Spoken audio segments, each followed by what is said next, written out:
What's up, guys? Welcome back to another training vlog. I'm not gonna lie, I was not expecting to film today, but I figured, fuck it, why not? I'm gonna take some pictures for the gram, so might as well film a training vlog. And actually, my sister is home for spring break, so she's gonna be training with me pretty much. She's not doing my exact workout. Obviously, she would never be able to keep up with me, but, I'm just kidding.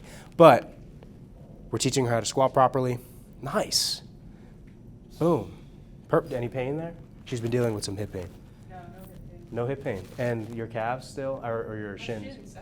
All right, well, that's a you problem. You're just gonna have to deal with that one. But anyway, so she's here. Today we have bench. We are like sub 2 weeks out from nationals. I fly out, today is Tuesday. Don't know the exact date, but I fly out next Tuesday because I compete next Saturday. So super exciting. And we've got some bench work. We're gonna have some upper body work. I've never filmed in this gym, or at least a training vlog as of late in this gym. This is the Powerhouse near me. It's a pretty good gym. I come here for all of my, like when I only have to bench and then do upper body accessories, I come here. It's 10 minutes from my house, pretty good equipment. They have a combo, kilos, I'm good. Yeah, let's do it. So Audrey came to me saying she was feeling some pain in her hip when she squats.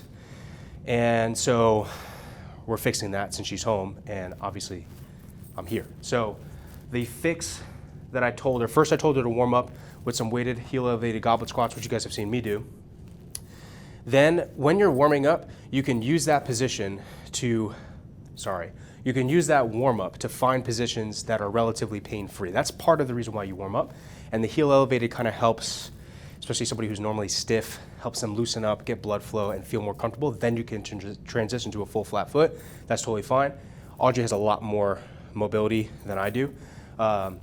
Or than I have, so she usually doesn't have to worry about that. But the one thing that we did fix was her foot angle. Usually if you're having a lot of hip issues, it's because you're just too externally rotated. And just the way your hip sockets are and the way the joint is, like just the way it grinds, you're better off trying to force a little bit more of a straighter position than trying to open up and really push into the hip. Now some people may disagree with that, but I've just found, even especially for myself, that's usually, if I have hip issues, that's usually why. And that's why like a lot of sumo pullers have a lot of hip pain and hip issues and adductor issues, because that's literally, you're taxing this position a fuck ton. So that's what we did. So far, no pain, except you have like shin splints or something like that, but that's not my fucking problem. I've never heard that in my life. And I don't know how to fix that. So maybe do some calf raises or something like that, get some blood flow in there, or you could do some tibia stuff. So yeah, you got monster calves, but you could do some like banded tibia raises or fibia, whatever the fuck this is, just like that. But yeah, so as I bench, we're getting her back under squats. We're gonna keep working on her form, making sure the bracing is there, she's fighting for a good position, et cetera, et cetera. But yeah, so that's her story.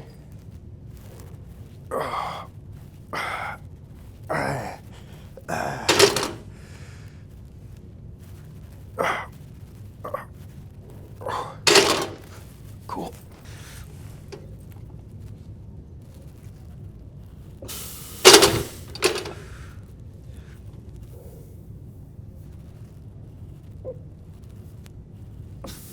Now remember, you're gonna brace, get your feet set. You don't need a super tight back, but you want your scap slightly retracted. You wanna fight for position. For someone like you, you're not as aggressive, you need to work on that. You wanna fight for position.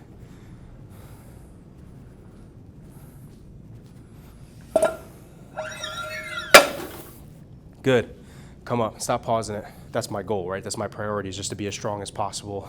And you will develop a lot of tissue that way. That's the other thing too, is depending on how you're trying to use your squats, you might want to change your stance and stuff, and change whether, like, you can squat in heels and have a narrow stance, relatively straight, get tons of quad from that.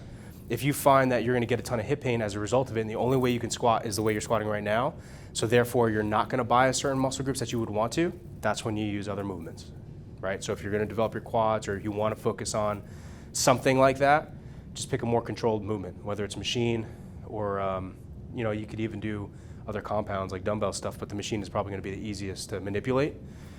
But squats can be a little tricky because you can manipulate a lot of different variables to make it feel more comfortable or prioritize certain parts.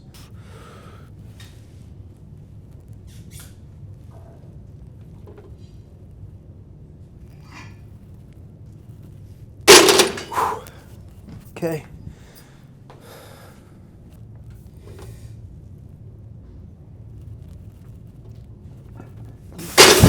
Yeah, so top set, triple, we have 182.5 on the bar. I forget what this is in pounds. It's somewhere around 400, maybe 407, something like that, or less, maybe like, it's like 396 to 407, I don't remember.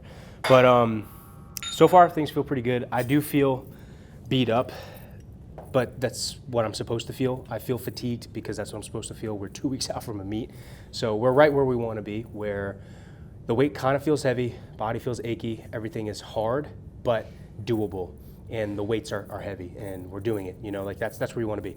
So we're gonna take this triple, we have some back downs, we have some accessories to do, and yeah, man, I think we'll be in a good spot. I've been trying to play around with bench just a little bit to work on my arch, and figure out if I want to drag that bar out further versus just as soon as I unrack being in this position, you know, just taking it straight down, straight up. The biggest issue that I find right now is that if I'm not careful, I'm not pressing in a straight line, what ends up happening is I come down, and then as I press, that bar travels towards my face and my elbows flare, and that's a terrible position for me to be in. So I need to either create basically a better arch so I can be here, or be better about keeping that bar in a straight line when I'm pressing. It's almost like pressing away from my face in a way. So I'm just playing around with it, we'll see. But either way, I mean, bench strength feels pretty good, you know? So, all right.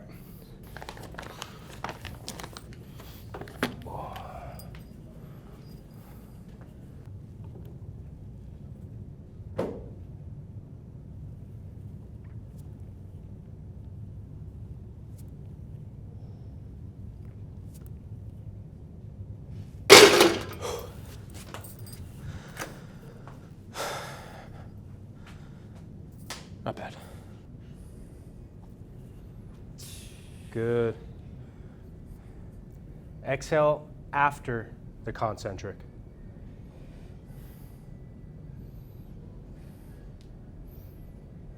Good.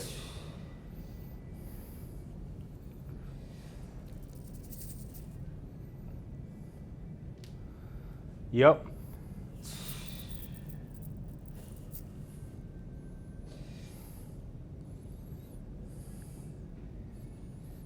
Good. Strong as shit, bro. Of course. What do you think's in her DNA? Yeah. Nice. Fucking see that shit?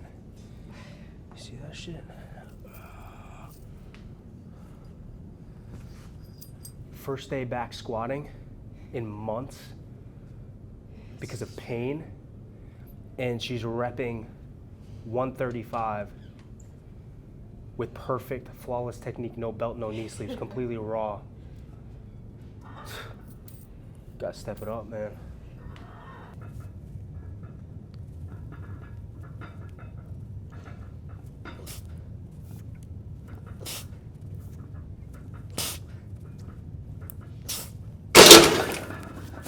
Two more.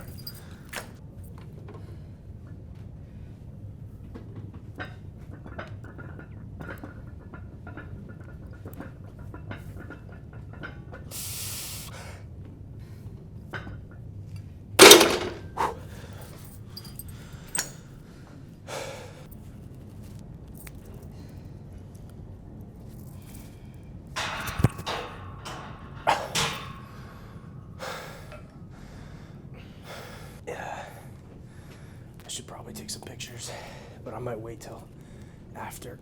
Can't see that much.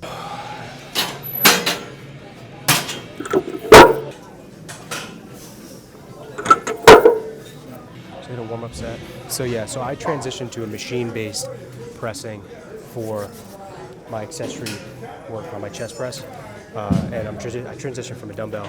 When I'm close to a meet, it's not worth the hassle of picking up 150s, and it's impossible to really progress the load on that close to a meet because in my off season I'm hitting you know, 6 to 8 reps, 6 to 10 reps with 140, 150 on incline flat, and no gym has more than that I go to. So this makes it so much easier to load more weight over time. And again, as I get closer to a meet, I can get into a better position that's more specific, and it's just safer, feels better on my body. So that's why I make that transition for both incline and flat. And this is an incline machine, but you'll see how I set up. I set up so that I get a flat, I get the movement pattern I need. All right, I haven't been listening to music, so let's put something on. I hate filming in commercial gyms, but I'm nervous. It is what it is. I just feel bad. All right, so you'll see I get the super extended position.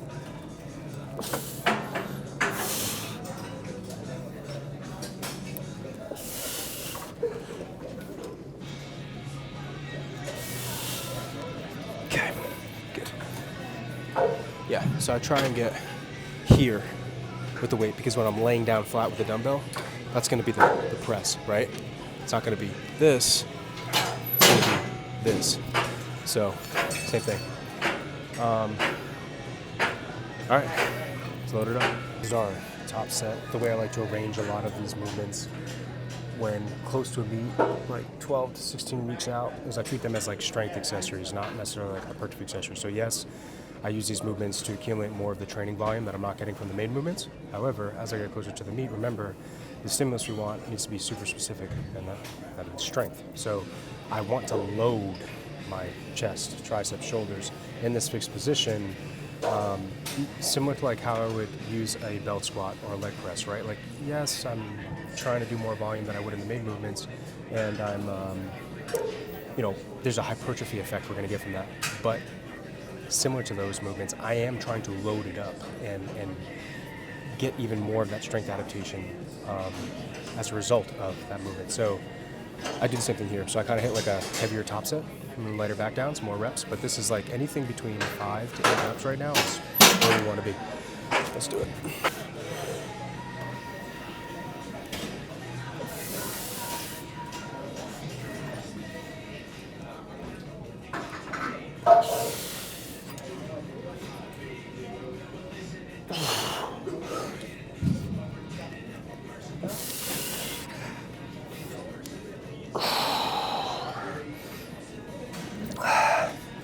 Push my accessories pretty close to the meet.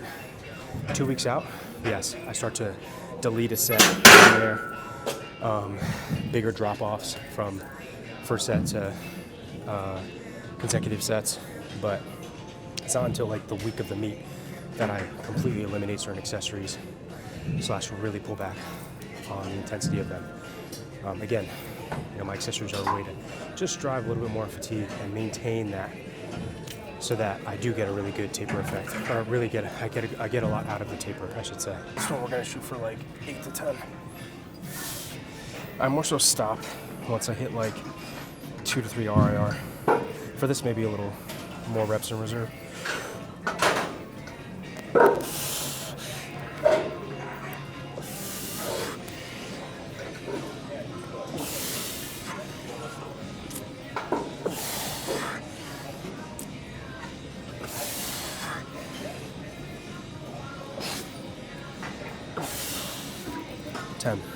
Pretty good. You burn around like, without pledging, 3,000.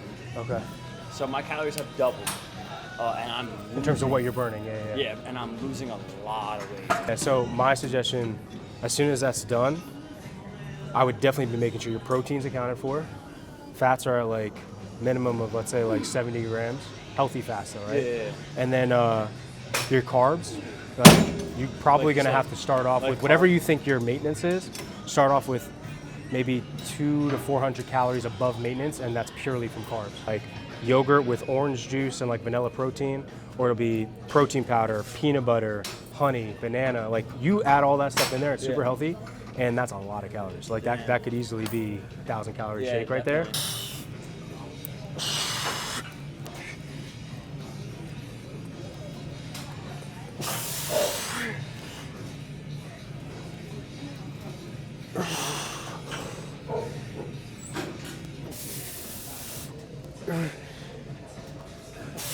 Now, I don't know how many that was, but it was somewhere in the ballpark of what we need to hit. It's like 12 or 10 or something like that.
Now, I'm not a huge fan of this particular cable station, but it's out of the way, so I'm not, bothering anybody.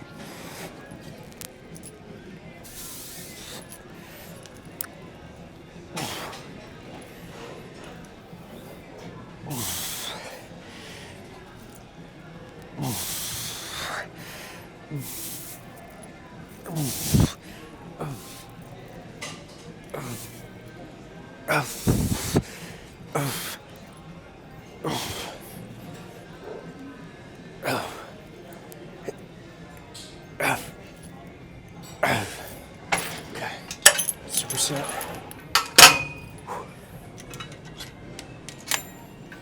Let's see how heavy this is. Not too bad.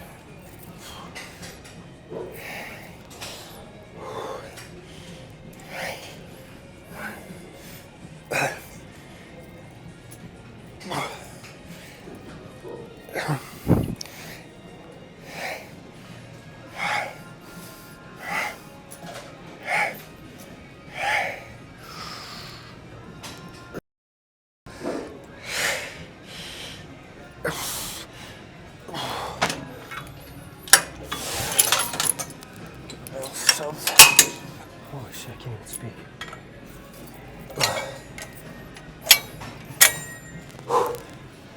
Okay. Give ourselves a little bit of a break. 2 more sets and we're done. Audrey's gonna help me take a few pictures, so we're gonna find a good spot. I wanna say this is like a pretty good spot, I'm not gonna lie. And we'll just take some pictures here, because we are done.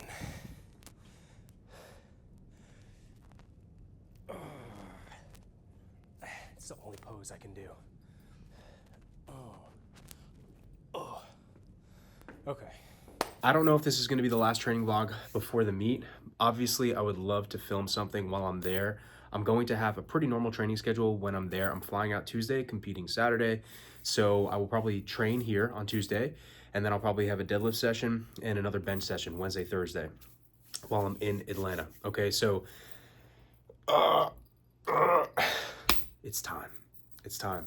I'm very excited, and I really, win or lose, I'm going all in, all right? And I know I talk about this a lot, but the one thing I am in control of is my effort. And I don't want to sound like too cocky or arrogant, because I really don't mean it from a place that's cocky and arrogant. I truly believe my time has arrived. The amount of shit that I've been through to get here, the amount of lessons I've had to learn, all of which I'm extremely grateful for. I didn't come this far just to get this far. And I truly do believe 2025 is the year. I'm in my lane, man. I am growing, and I'm growing fast. And it's only because I have embraced the adversity and embraced change, even if it's a little scary. I have faith in his plan. I have faith in his promises. And because of that, I can let go. I can trust. You know, I really can. And I'm going to make decisions. You guys will see. I'm going to be making decisions that are unpopular. I'm going to be choosing to do things and strategizing in a way and performing in a way where most people probably wouldn't do that, you know, do it the way that I'm doing it. But like I said, I have full faith. I have faith and I trust. And guys, like, look, 100%, I believe I'm going to be a world champion this year. I truly do. It's just, it's inevitable.